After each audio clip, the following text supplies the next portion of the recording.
Sabah al-Khair, good morning dear listeners. You're listening to Radio 3CR on 855 AM and Palestine Remembered with Robert Martin, Nasser Mashni and Yusuf Ahmed al-Rimawi.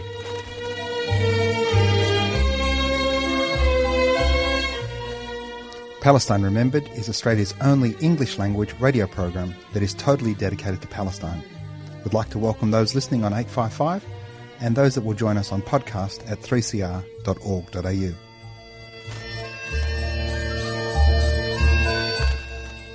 Thanks for joining us. Stay with us and enjoy the episode. Bringing you the news and views and the untold side of the Palestinian struggle for freedom from a Palestinian perspective. Good morning, Rob. Good morning, Nasser. This is very exciting. It's been too long. So how are you? I'm really good, mate. Well rested after our Christmas break, but we're back in another year of Palestine Remembered. Amazingly, we have a fantastic report to talk about. Apparently, white liberal people have discovered that apartheid's happening in Palestine. It's news to them, apparently.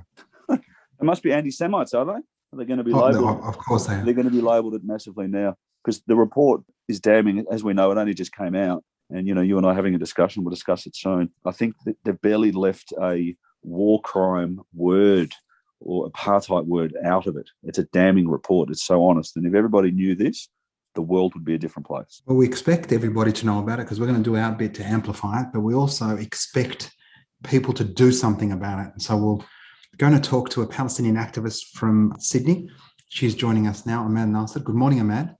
Morning, Nasser. How are you? Superb. Now, before we get into apartheid and this Amnesty report, which comes on the back of a few other reports, and we'll talk about those in a minute, why don't you give us a little bit of a background as to how you ended up in this colony? So I was actually born here. So I'm a bit far away, but my grandparents in 1948 from my dad's side, they were displaced during the Nakba and they were from Adelaide and they grew up in a Jordanian refugee camp. So they were teenagers at around the time the Nakba happened. And my dad, he grew up in the refugee camps as well. And then he eventually moved from Jordan up here to Sydney, and that's how we ended up here. But my mum is also Palestinian, but it's a very different story. Her dad left Jenin in the West Bank in around 1967, so after the war, because he was going to get arrested or something. From what I've been told, it's not a very talked about story on that end. But he then grew up he then moved on to Kuwait, and then they moved to Jordan as well later on in her life. And then we're all now here in the colony, so very far away from home. So did your parents meet in Jordan or in Australia? They met in Jordan. Okay, and then got married, came to Australia, you were born here? Yes. You're true blue, Amal. I don't like to hear that. Yeah, I'm born and raised here, but, you know, Palestinian at heart. You know, you're part of a growing generation of Palestinians that are born in this colony. I was one of the first Palestinians born in this colony, and one of the things that I had to reconcile in my career early on as a professional was how I sounded like us, inverted commas, but looked like them, inverted commas. You know, how long have you been here? You've got a wonderful Australian accent now. So it's because I was born here, Bob. Yeah, I remember a lot of the conversations we had, Nasser, when we were meeting some of the people, and they'd say where you're from, and you'd say Palestine, they'd say where, and then the whole conversation would start. You know, and this wasn't that long ago. It still happens. And in fact, one of the challenges of that question is it presumes where are you from that I'm not from here, or that they have a greater belonging to here when they are in fact themselves colonialists and sitting on stolen land, unceded land as we are. One of my favourite things is to toy with people's brains and say, I'm from Earth, where are you from? And really challenge them to ask what they really mean, which is where are you from? Yeah. There's a famous Palestinian comedian from Derdewan from my village, Maysoon Ziad. She's got a skit that she says, where are you from, is what white people ask when they ask people of colour. Yes. Where are they from? They don't mean what suburb you're from, but where are you from now that you're here on my land? Anyway, Mel, we've got you on for a seminal piece. It comes on the back of Human Rights Watch's report last year, which said that Israel was an apartheid state. It was on the back of B'Tselem's report that said Israel's an apartheid state. It was on the back of Yesh Din's report, another Israeli NGO that said it's an apartheid state. It's on the back of 50 plus years of Palestinians saying it's an apartheid state, on the back of 20-something years of Desmond Tutu and Nelson Mandela saying it's apartheid.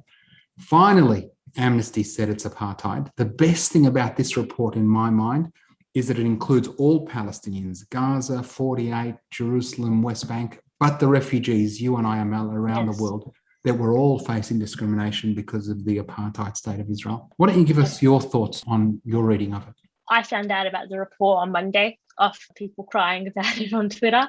So that was a very interesting way to find out about it. And upon reading it last night, it was incredibly surreal. I think it was just a huge confirmation of things that we've been saying for years and things that have been denied and facts, that have been denied to us for years. And probably for me, the best aspect of the report was the inclusion of refugees, as you had said earlier, Nasser. I think growing up in this colony, and from probably the second I started going to university, I was kind of exposed to the outer world a bit more.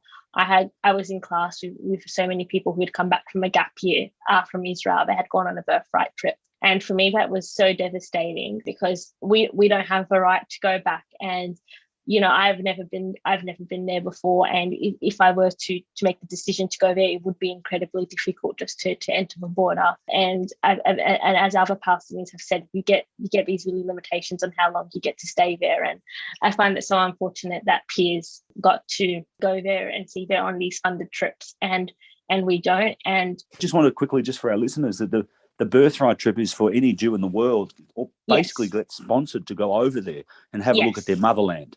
Whereas a Palestinian can't go back at all unless they obviously have the passports. And so that must be a horrible thing. I just wanted to make that, for the listeners. Thank you. Yeah, thank you. No, absolutely. And I guess we have a bit more like rights or abilities to travel there because you have Australian citizenship.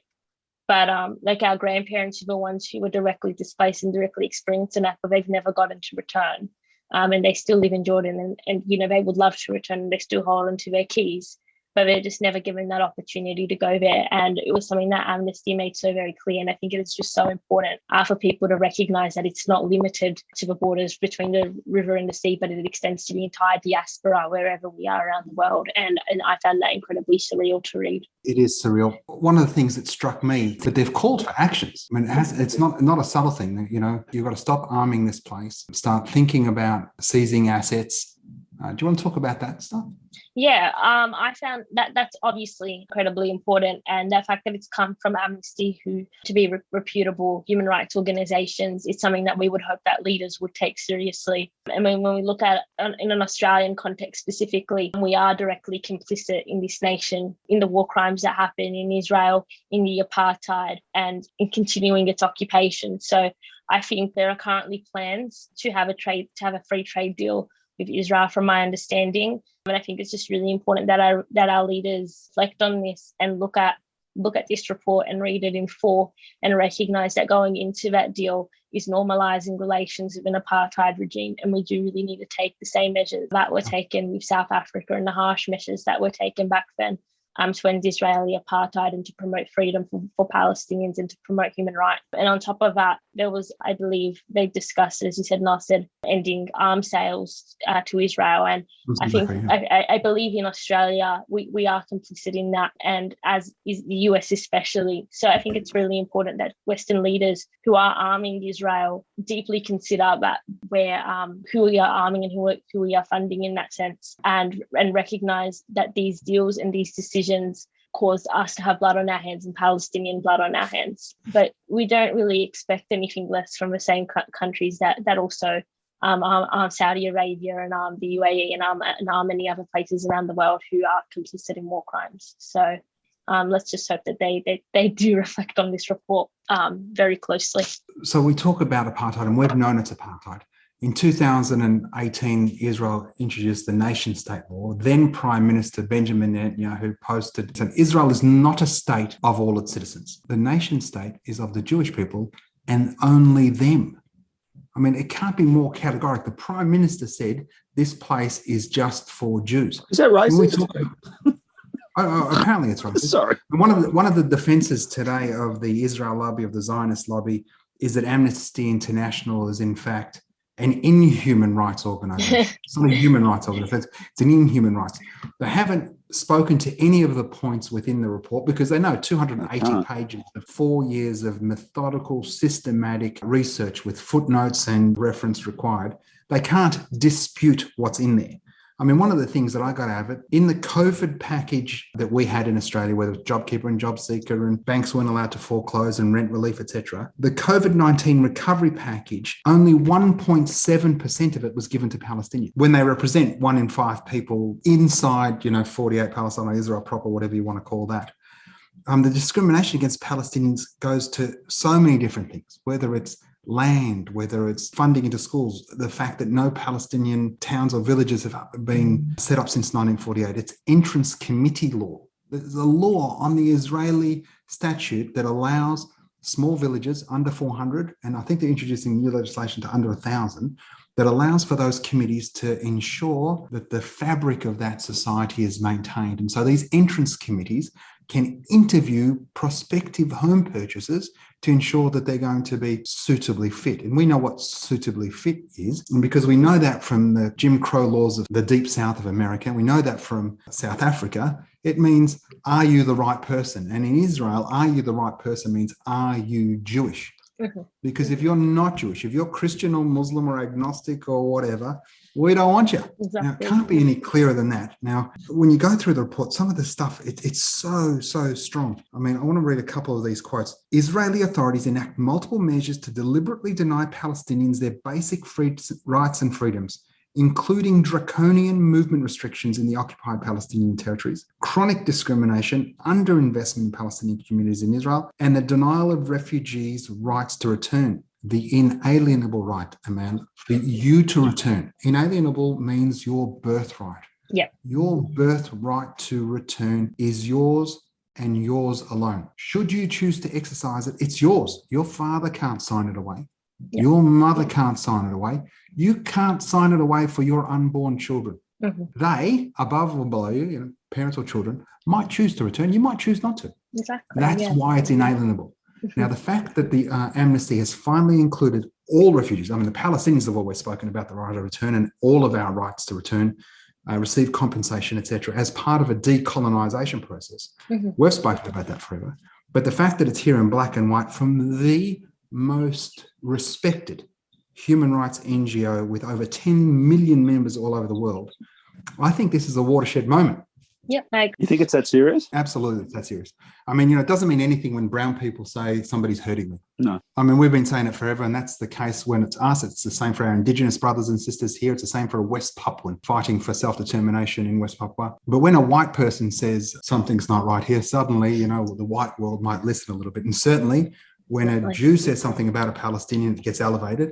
When a white Jew says something about a Palestinian, it gets elevated again. Yeah. And when we get to the point where the most respected Israeli NGO, B'Tselem, who's quoted by the State Department, when they say it's apartheid, when Human Rights Watch says it's apartheid, but when Amnesty International says it's apartheid, I mean, the fact that we've been saying it for 60 years, we'll just leave that aside for a second. When they say it's apartheid, that's even bigger than Nelson Mandela and Desmond Tutu, the two greats of the South African anti-apartheid struggle. 100%, and I agree with you there, Nelson. And that this is something that I was thinking about earlier today. I mean, when Desmond Tutu and Nelson Mandela have been calling Israeli apartheid as it is for years, since they've been fighting the South African struggle. They had Albanese come out last year and he said it's offensive to South Africans to call it Israeli apartheid, or you had even the Zionist Federation of Australia yesterday say the exactly same thing.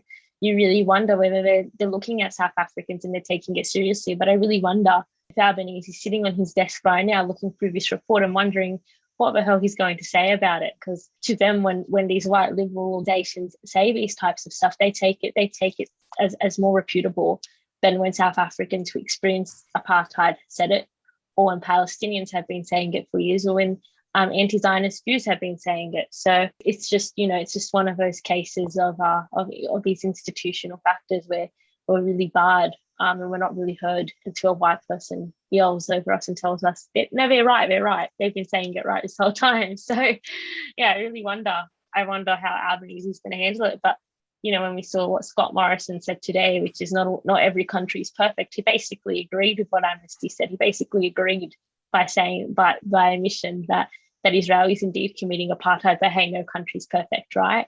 So it's really interesting what his response would have been if this was a Palestinian saying it instead, which is that's just not true. We're joined by Amal Nasser from Sydney, a Palestinian activist. Now, February, listeners, is Subscriber Month. Please, you listen to Palestine Remembered.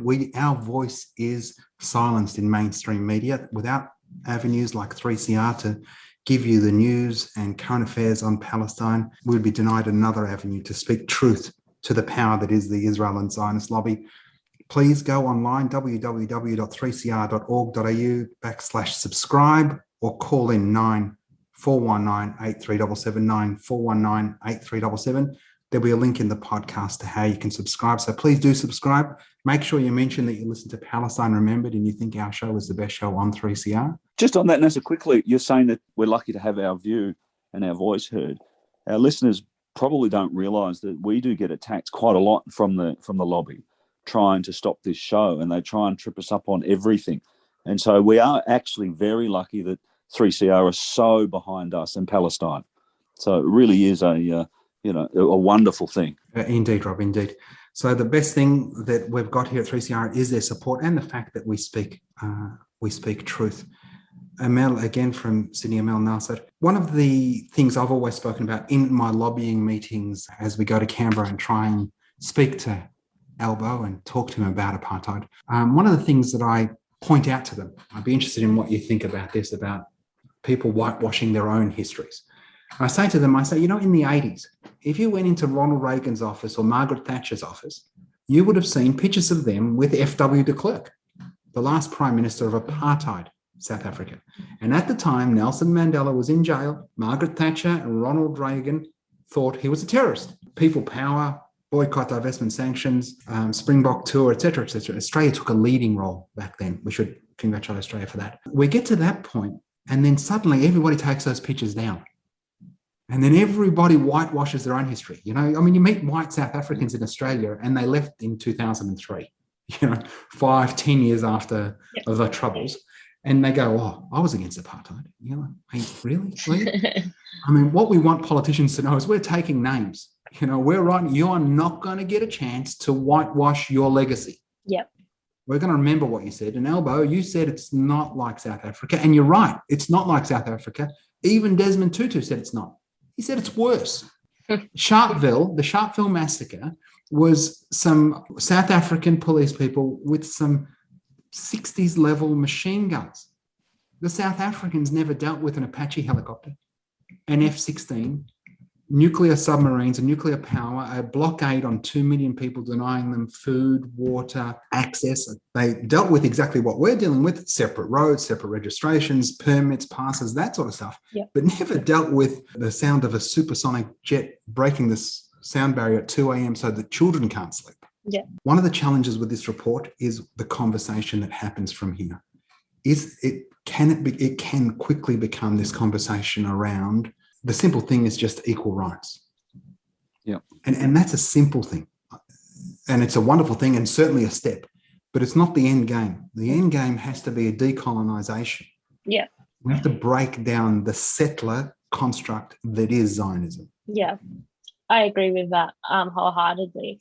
And I think coming from a colonial context, which we're in, and we live on, or I come from stolen Gadigal land, we have to recognise that in an Australian context, at least, our politicians are never going to take the decolonisation approach because they have failed to reconcile with Indigenous Australians in this colony. So if we're still sitting here and we're still debating this Invasion Day, they're not going to have a look at Zionism and be like, let's take the decolonial approach. So obviously the first step, and as we've said so many times in the past, and I said, is that here in Australia and as activists here in Australia, Aboriginal rights and the decolonisation of this country is at the forefront of our movement. But just going back to the Amnesty report, I think it's just going to be such an important step at the very least, and this is the bare minimum, that any politician in Australia can do, which is that they need to look at this Amnesty report and they need to say,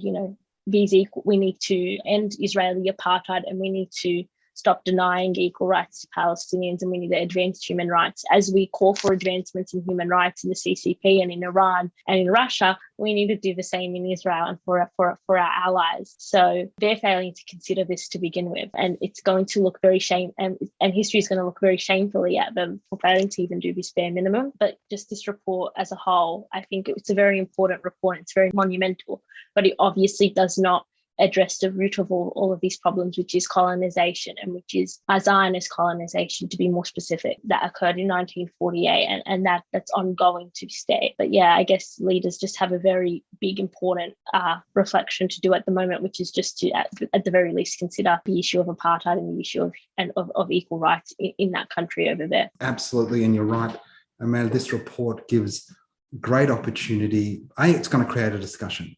You cannot ignore an Amnesty report of this size, of this magnitude. The fact that the Zionists, as you said, you found out on Twitter on Monday because they were crying about this Amnesty report. One of the things I said, you're anti-Semites. They were happy to accept Amnesty's report on Iran. Yep. And they're jumping up and down. Look at Iran. We've got an Amnesty report, Iran. Whoa, look over there. And the CCP. Yeah, no problem with an Amnesty report on China. No problem with an Amnesty report on Ukraine. No problem. Amnesty wrote 140 country reports in 2020-21. Yeah. They didn't jump up and down about any of it. Mm-hmm. But now, one report on Israel, 280 odd pages, thoroughly researched, referenced, lawyers, 4 years in the making, on the back of everybody else's work. And we have to remember, this report is on the back of Palestinian suffering, Palestinian blood, Palestinian sacrifice, Palestinians jumping up and down and saying, I'm a human, I've got rights, I want to be treated equally, I want to live. And what they've received from Israel is a separate permit, a separate identifier, and a separateness, apartheid. This is how indefensible the Israeli state is. How can they defend themselves when everybody from the river to the sea uses the Israeli shekel? Everyone. There are no Palestinian stamps. You don't get to lick a stamp with President Arafat's face on it. We don't have a banknote with Abu Jihad's face on it. Yep. We're using the same currency with Ben Gurion and all the other war criminals that have ruled that apartheid state. In that same area, one entity controls the birth registry, the death registry, the amount of water acts, the building regime, the building permit process, the radio spectrum, entry and exit, tax collection, what road you can drive on, entry and exit out of the river to the sea, entry of any goods into the river to the sea, exports from the river to the sea. But only half the people get to vote.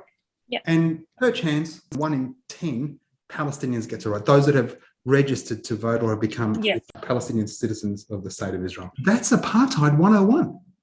Absolutely.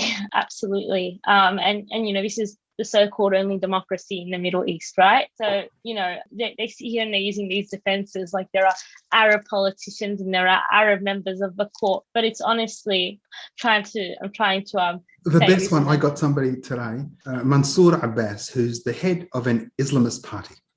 Yeah. And the only democracy in the Middle East, surrounded by these rabid Muslims.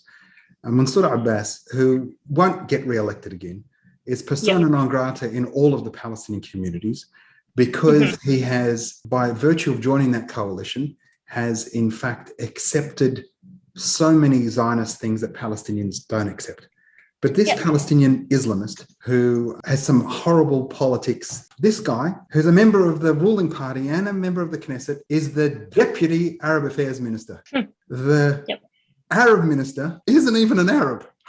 Mansour Abbas is by virtue of the fact that he is an Arab, he can be the deputy prime minister. The only thing better than that is Tony Abbott being the minister for women. In Australia. It's all quite ridiculous what we're hearing and all the things that are coming out right now. But I think my favorite one so far, it's not my favorite, it's probably the one that just makes me laugh the most, is just you had the Minister of Foreign Affairs. He was the one whose clip was on the ABC in the morning. And he essentially said, Amnesty is a very reputable organisation until this report came out. Oh my God. So imagine, oh my God. Imagine if we could just pick on any Amnesty report and we could just say, that's wrong because I don't like it, or that's wrong because it's attacking me or it's targeting me. And it really kind of highlights that Israel and Israeli supporters And the state and the government are really, really struggling right now to get themselves out of this, because they know that this report is going to open up conversations among the people. It might not open up, it might not create drastic change within governments, because our own governments have horrible human rights track records and honestly do not care about human rights more than any other state in the world that they criticize. But that's a reflection on them, but it's opening up conversations within the people, and that will inadvertently put pressure on politicians anyway. And that's what they're really worried about. They're really worried that now people aren't turning this away as this really complex crisis, but they're looking at organisations that they've looked to in the past to understand refugee crisis in Australia, or to understand human rights violations in China or in Iran or in Russia. And they're looking at these institutions and they're like, okay, so they're practicing apartheid. And the report is very easy to read. It's not complicated to read. So they can open up the report. It's publicly available. They can read it, and it's going to change conversations among people. And that's what they're really worried about right now. But I think their attempts to label it as anti-Semitism, it's being taken less and less seriously, because I don't think anyone can look at a report like this and agree that it is anti-Semitic in nature. It's just one of those defenses that are being used right now, but it's just not going to pull through. So they're obviously really worried on their end. But this report, it does, as you said, Nasser, it really just goes on the work that activists have been doing for years and Palestinian human rights organisations have been doing for years. And it will just continue to open up the conversations and the increasing awareness of Israeli human rights violations that people started having around last May. I think it'll definitely increase the length of the conversation as well, because there's just so much in this report. You said it's easy to read. Yep. I actually found it quite hard to read, only because of the fact it's just what's going on over there, is, but it's hard to believe it. And I've always said the thing about Israel, the way they get away with stuff is people go, nah, you can't be right, mate. The world wouldn't let that happen. Yeah. But if you read through this report, it's got everything covered, from the extrajudicial killings, not getting charged any of the police, the Palestinians getting beaten to death. They can't just read it and put it down. They have to print it and give it to a friend. They can't like it on Twitter. They need to retweet it or share it.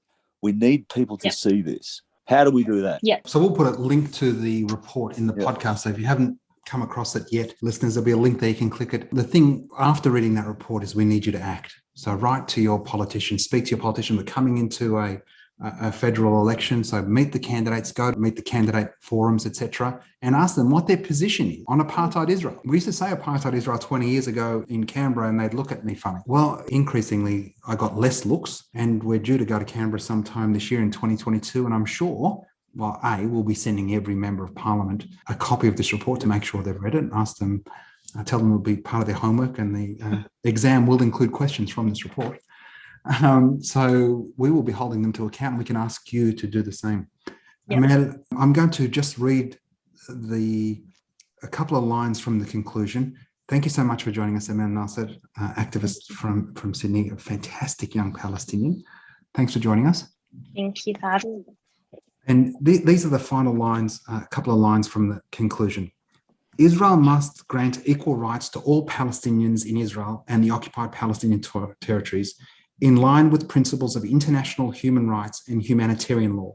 It must recognize the right of Palestinian refugees and their descendants to return to homes where they or their families once lived, and provide victims of human rights violations and crimes against humanity full reparations.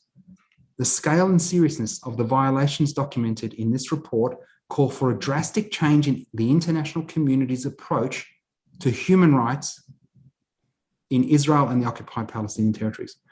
All states must exercise universal jurisdiction over persons reasonably suspected of committing the crime of apartheid under international law, and states that are party to the Apartheid Convention have an obligation to do so. That includes Australia, by the way. The international response to apartheid must no longer be limited to bland condemnations and unequivocating. Unless we tackle the root causes, Palestinians and Israelis will remain locked in a cycle of violence which has destroyed so many lives. Israel must dismantle the apartheid system and start treating Palestinians as human beings with equal rights and dignity. Until it does, peace and security will remain a distant prospect for Israelis and Palestinians alike. Proper way to finish a report. Amal, thanks so much again. And we look forward to speaking to you again in the future. I really look forward to being on the show again. It was very nice being here today. Thank you very much. Thanks, Nasser. We'll all speak to you next week. That was Amal Nasser, a Sydney activist. Thanks for listening. Be sure to share the podcast, tell your friends, and remember, there's never been a better time for a free Palestine.